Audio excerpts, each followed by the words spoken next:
Assalamualaikum warahmatullahi wabarakatuh. Kali ini masih bersama saya Idris Firmansyah, dimana pada kesempatan kali ini kita bertemu lagi dengan narasumber yang kemarin, yaitu Mbak Rara. Mbak Rana pada kali ini akan menceritakan kisahnya ketika Mbak Rara ini camping di salah satu tempat perkemahan yang ada di daerah Trawas.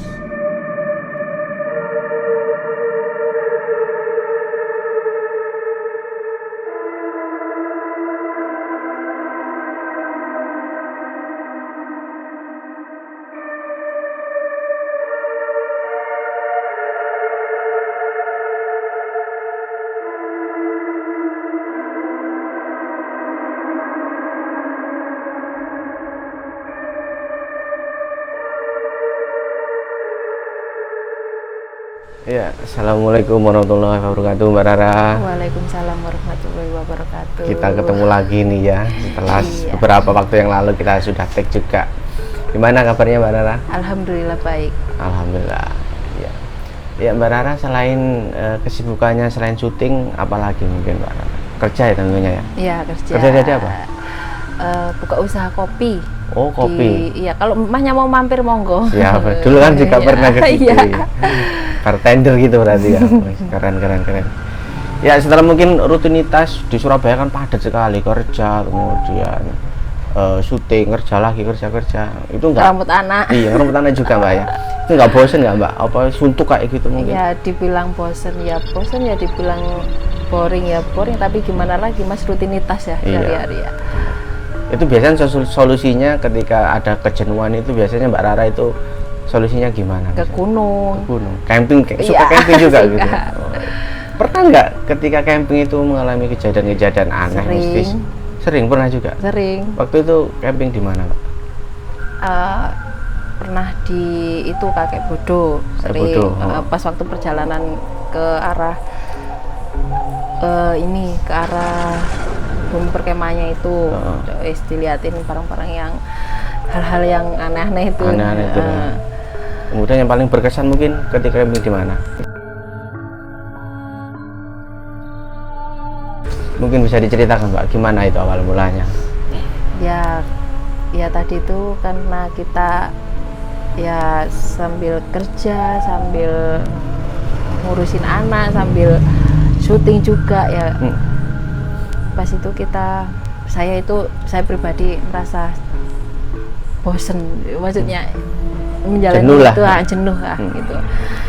Saya pas itu belum nikah sih, sama calon suami saya itu ngajak ayo camping yuk, aku bilang gitu sama temen-temen agensi itu.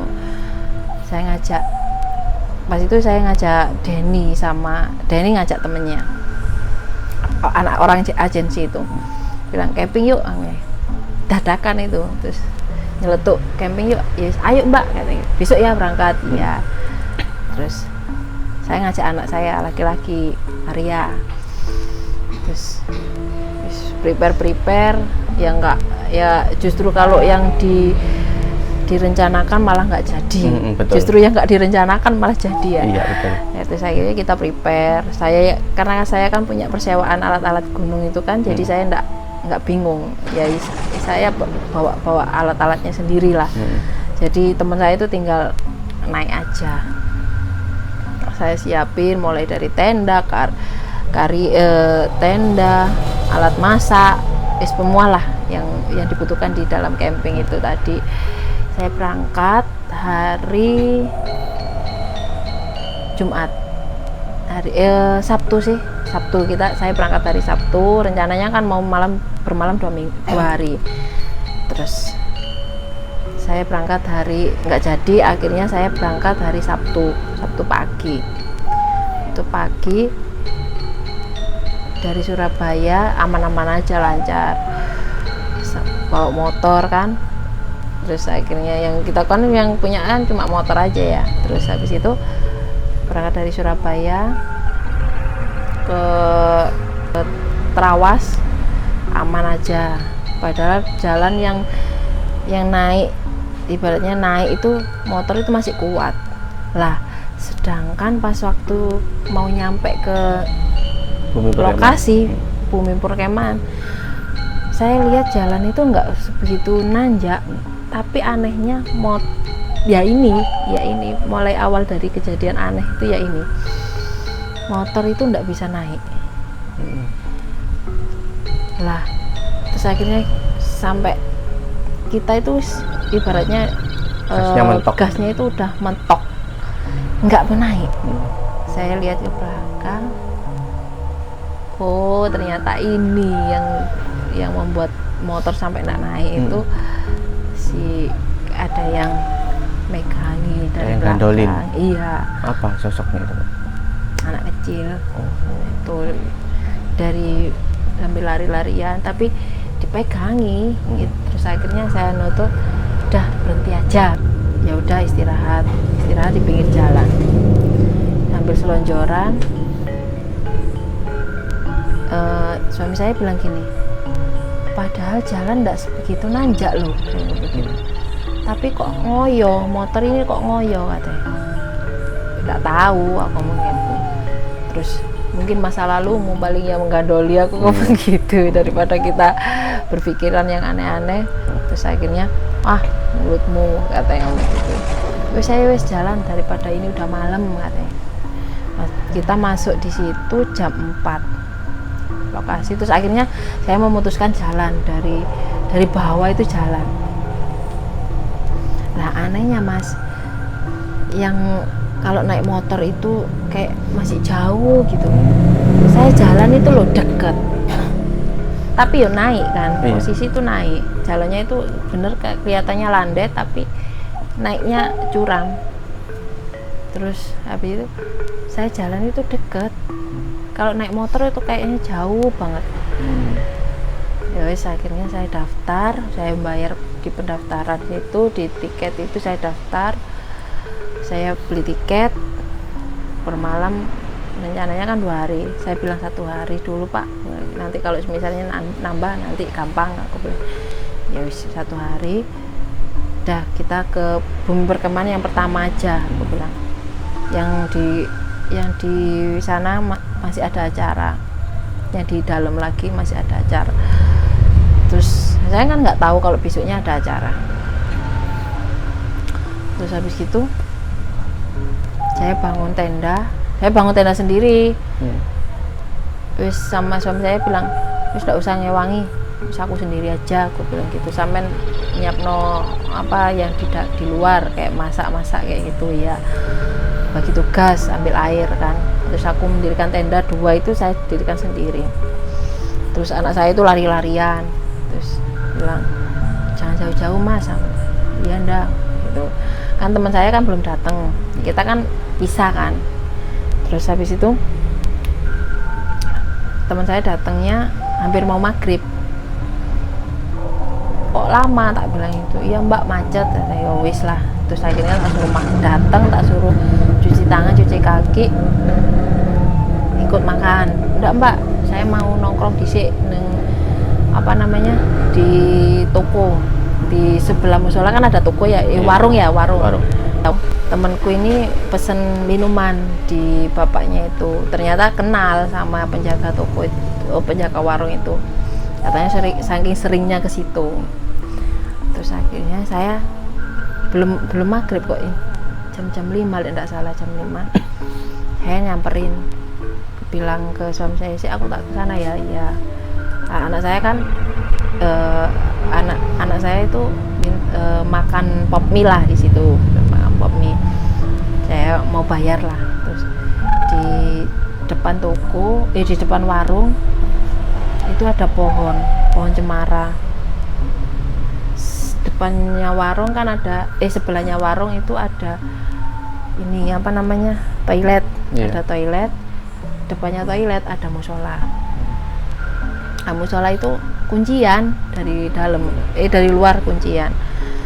Saya jalan menuju ke warung, mau menuju ke anak saya. Saya lihat bawah kok ada uang, tak ambil uang itu. Langsung saya ngelirik ke musola. Saya langsung jalan ke musola. Kok ada kotak amal, tak masuk. Lah anehnya di dalam musola itu kan kuncian ya Mas. Iya. Ada orang sholat di dalam itu, ada orang sholat. Lah Iya.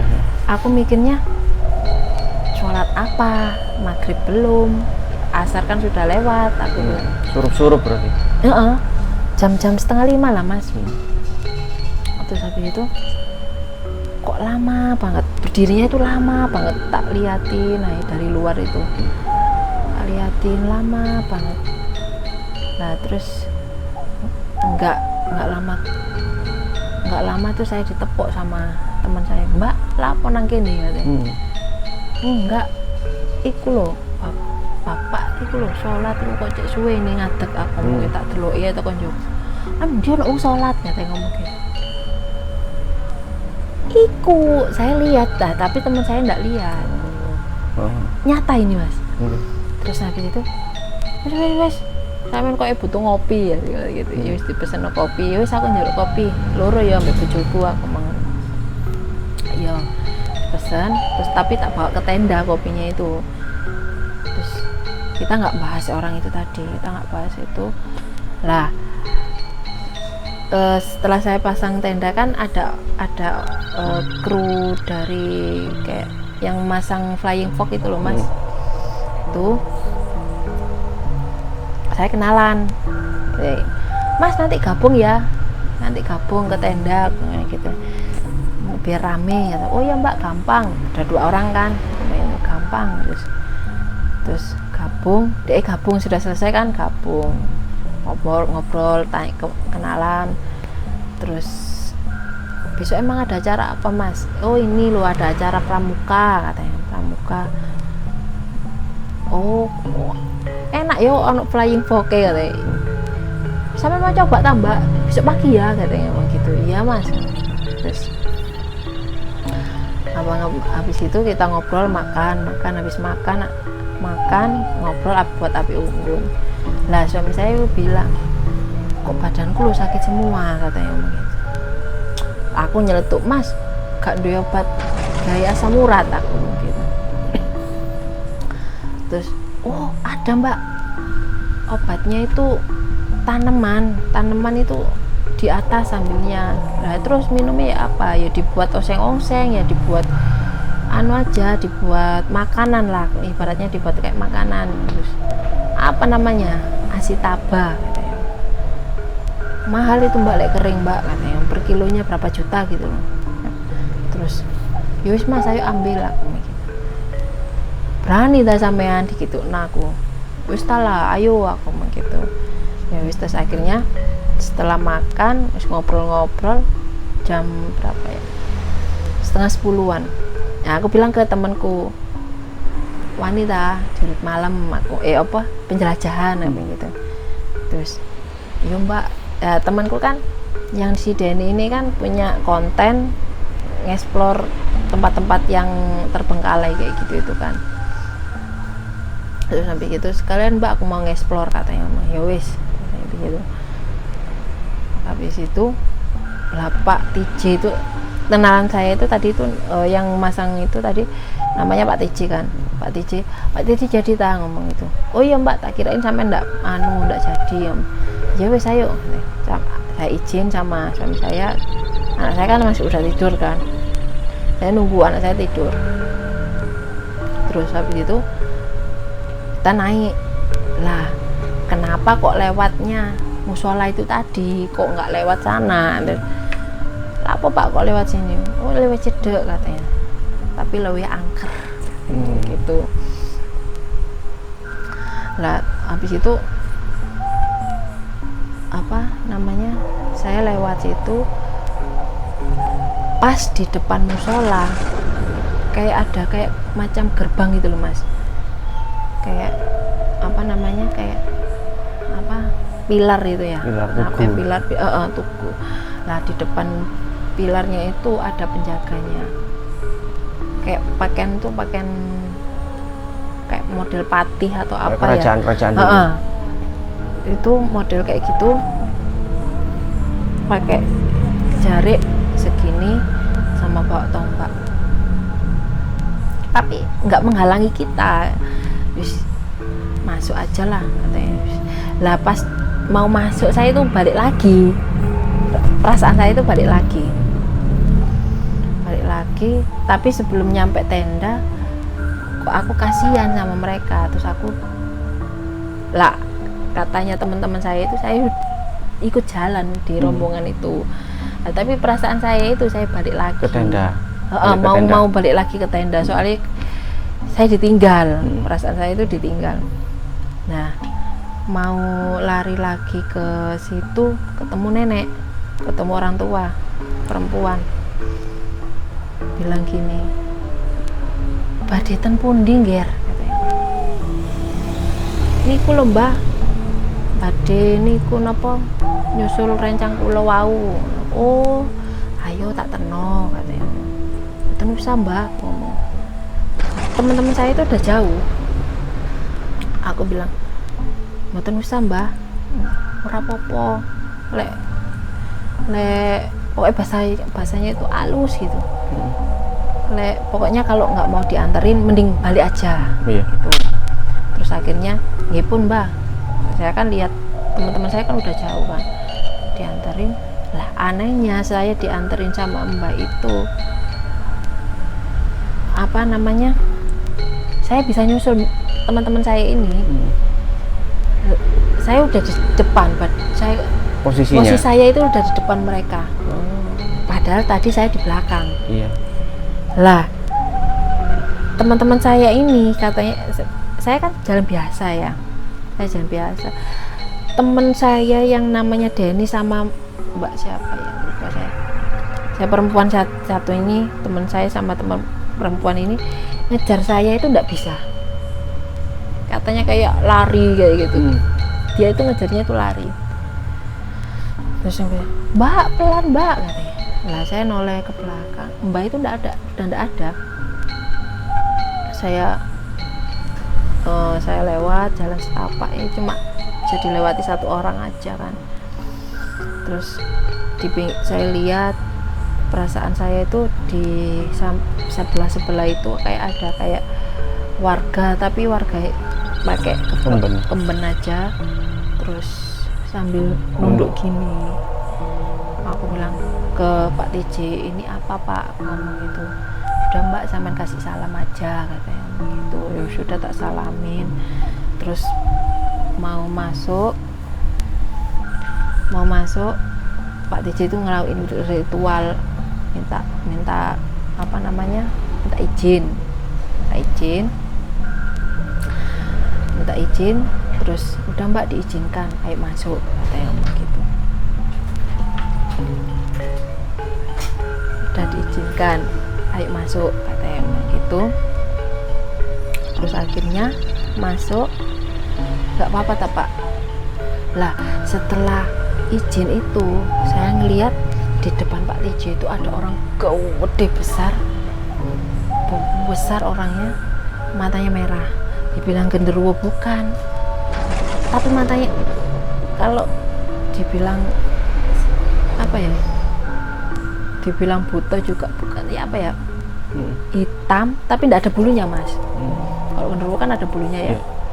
Matanya itu merah di depan pas waktu dia kan sujud, posisinya dia itu kayak sujud, bukan sujud gini, bukan apa, kayak sendekuh gitu loh.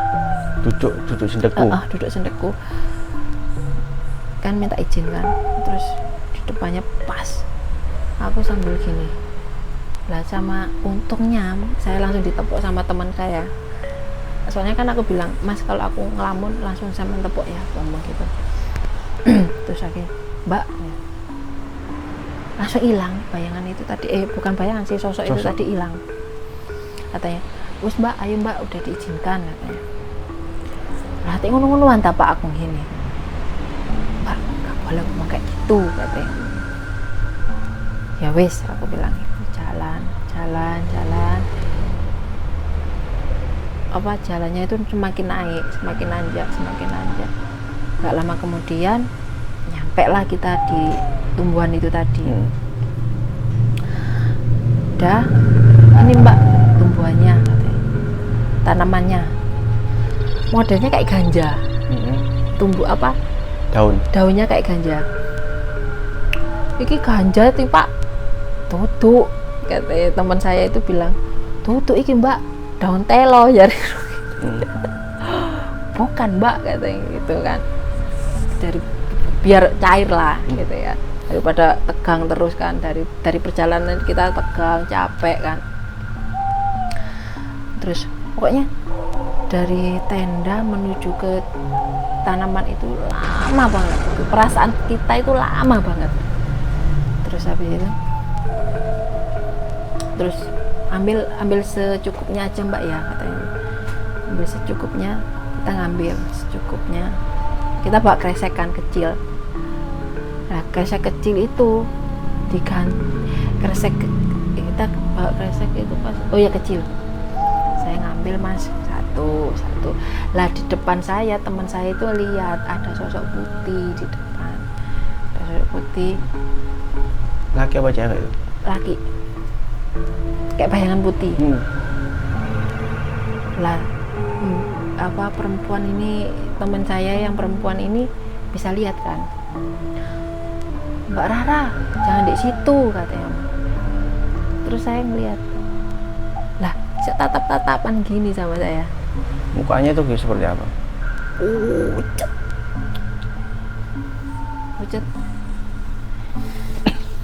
Pucet, terus rambutnya putih, ya pucet lah pokoknya. Terus sambil bilang gini, bahasa batin, ora usah njeki akeh-akeh, sak cukupe ae.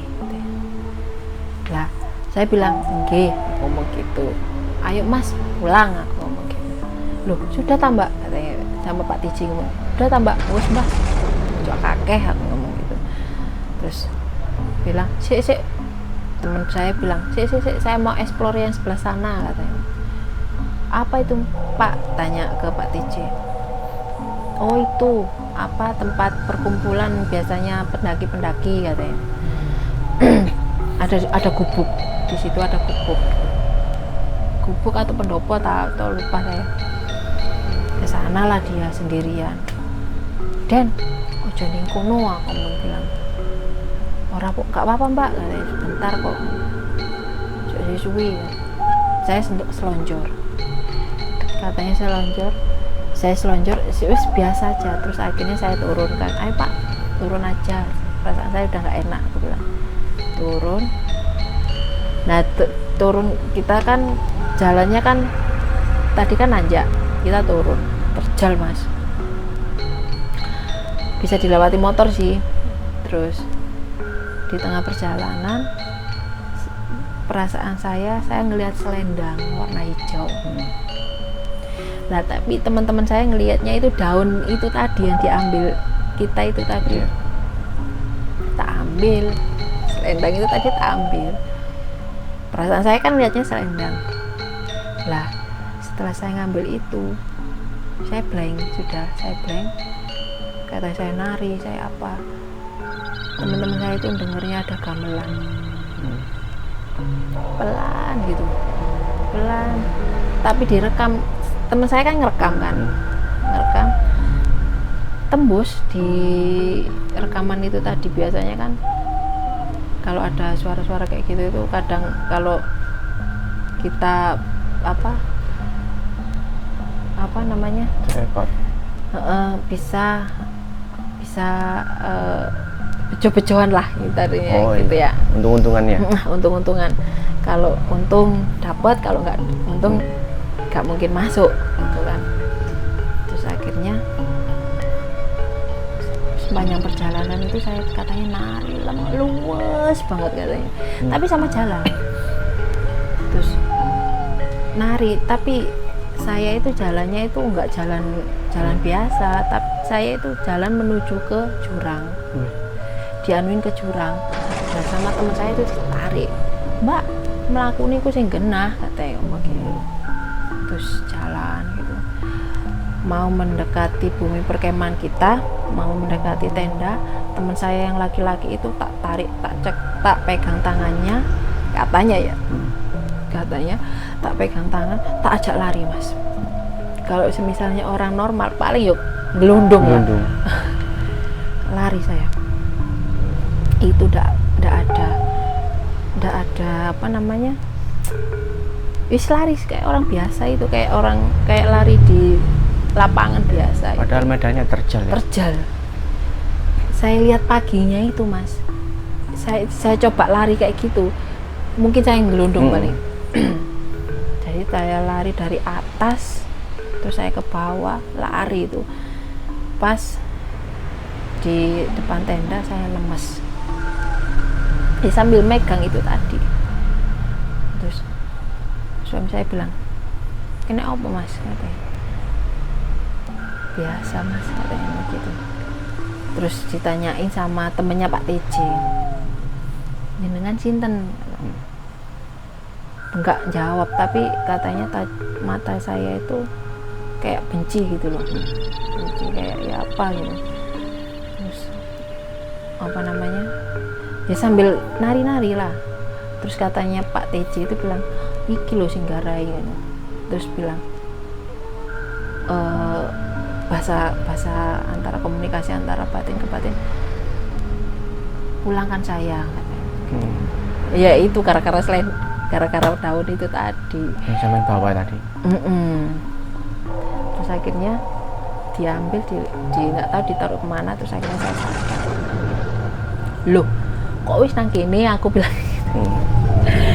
Loh kok wis nang kene, bilang yo Mbak, mari tragedi katanya kayak gitu. Terus akhirnya ya wis biasalah, kita wis normal biasa ya, cerita wis, kok cepet ya Mbak, kok cepet ya Mas, aku ngomong gitu. Cepet apa nih sama niku, wis aku mau di ngobrol-ngobrol. Nggak lama kemudian kan Denny kan membelakangi tenda, ada batu besar, Denny duduk di situ. Lah saya kan ngobrol-ngobrol sama Denny kan.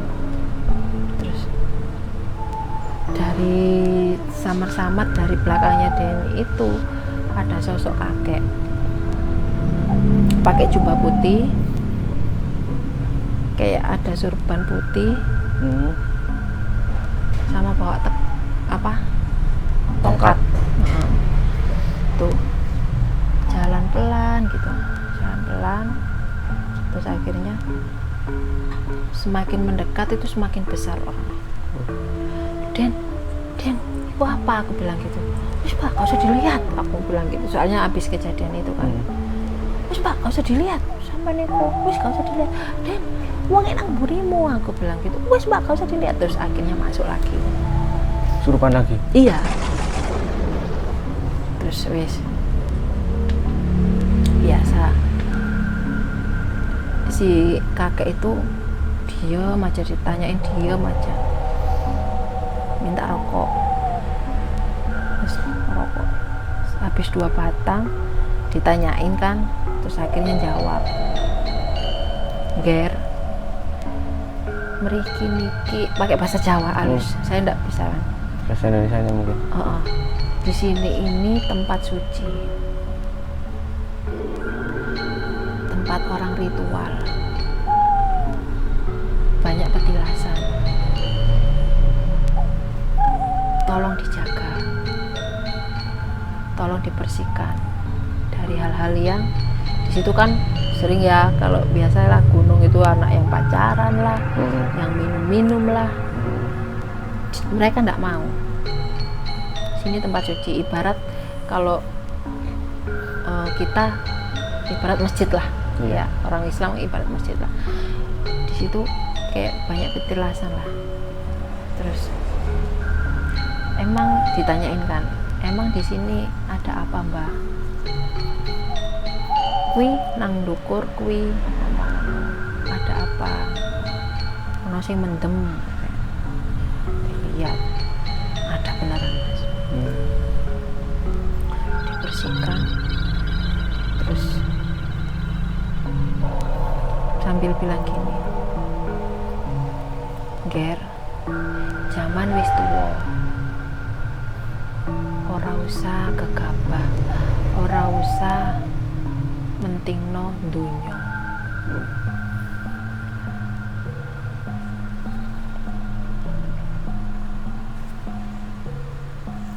Kowe lek pengen urip ayem kudu waspada. Itu pesannya dia. Oh nggih mbah, katanya begitu kan, komunikasi kita. Oh nggih mbah, bilang. Terus tolong hari iki dijogo. Anak ini tuh sampean Nggak tahu siapa, pokoknya bilang anak ini gitu. Nah terus habis itu, oh iya mbak, sampean wangsul nggih. Iya. Jaluk. Pas itu dia minta rokok lagi, rokok. Nggih pun nggih, kula wangsul. Sami-sami dijogo gitu. Nggak tahu terus akhirnya dia keluar. Lah rokok yang saya yang pegang itu tadi, wis tiba-tiba kan barusan nyalain toh katanya, tiba-tiba habis. Nggak tahu siapa yang ambil. Terus akhirnya, loh lapo aku rokokan mas, aku bilang gitu loh. Kak lapo-lapo katanya gitu. Terus akhirnya saya bersih-bersih badan, minum. Kan habis kayak gitu itu kan saya haus, capek. Lah anehnya itu setelah saya kerasukan itu saya nggak ngerasakan badan saya sakit, enggak. Biasanya kan saya sakit semua kan. Betul. Enggak sama sekali. Enteng badan saya. Terus emang mari ono apa Mas gitu. Terus saya ditanyain sama Pak TJ, Mbak sampean duwe kawan ta katanya. Enggak. Saya nggak bawa apa-apa katanya. Soalnya tadi di belakang sampean ini ada ini. Oh iya, kalau itu iya. Itu yang ikut saya, bukan saya yang mengambil. Oh iya benar katanya. Terus bilang, sampean kudu ini. Kita harus gini katanya ngomong gitu. Oh iya wis, aku bilang. Ya itu emang katanya gitu. Bilang sama-sama harus menjaga lah mas. Ya itu pengalaman saya setelah di singkat lah. Camping itu ya. Iya. Emang pada dasarnya ketika kita memasuki sesuatu wilayah tertentu, emang kita harus sama-sama saling menjaga ya mbak ya, menghormati gitu ya. Benar yang dikatakan si kakek-kakek tua itu, mungkin di situ beliaunya itu penunggu di situ juga gitu mbak ya. Maka dari itu kita sebagai tamu di situ seyogyanya ya kita menempatkan diri sebagai tamu, ya tidak aneh-aneh, tidak ya benar kata kakeknya tadi, mendem lah apa pacaran dan sebagainya gitu ya. Malah yang banyak yang bukan banyak sih, ada yang saya sempat dengar ada yang berhubungan badan di situ itu kan ya, pernah lah kayak gitu. Ya itu makanya mungkin suatu kebetulan aja yang bisa ada wadah untuk berkomunikasi. Mungkin disitulah mereka bisa berkomunikasi antar, biar sama-sama bisa menjaga. Iya betul, karena suatu tempat itu kadang-kala kita menganggapnya biasa saja, tapi di sisi lain tempat itu mempunyai keramat tersendiri lah bagi seseorang ataupun bagi makhluk-makhluk tersebut, seperti itu ya Mbak. Ya udah, terima kasih Mbak Rara, ceritanya sangat banyak sekali yang bisa diambil. Mudah-mudahan teman-teman Gembar Rasuni juga bisa mengambil hikmah dari cerita ini dan bisa diterapkannya dalam kehidupan sehari-hari seperti itu ya Mbak. Terima kasih sekali lagi Mbak Rara, sampai jumpa lagi di lain-lain waktu ya. Dan sekali lagi selamat menjalankan aktivitasnya lagi. Ya. Terima kasih. Assalamualaikum warahmatullahi wabarakatuh Mbak Rara. Waalaikumsalam warahmatullahi wabarakatuh.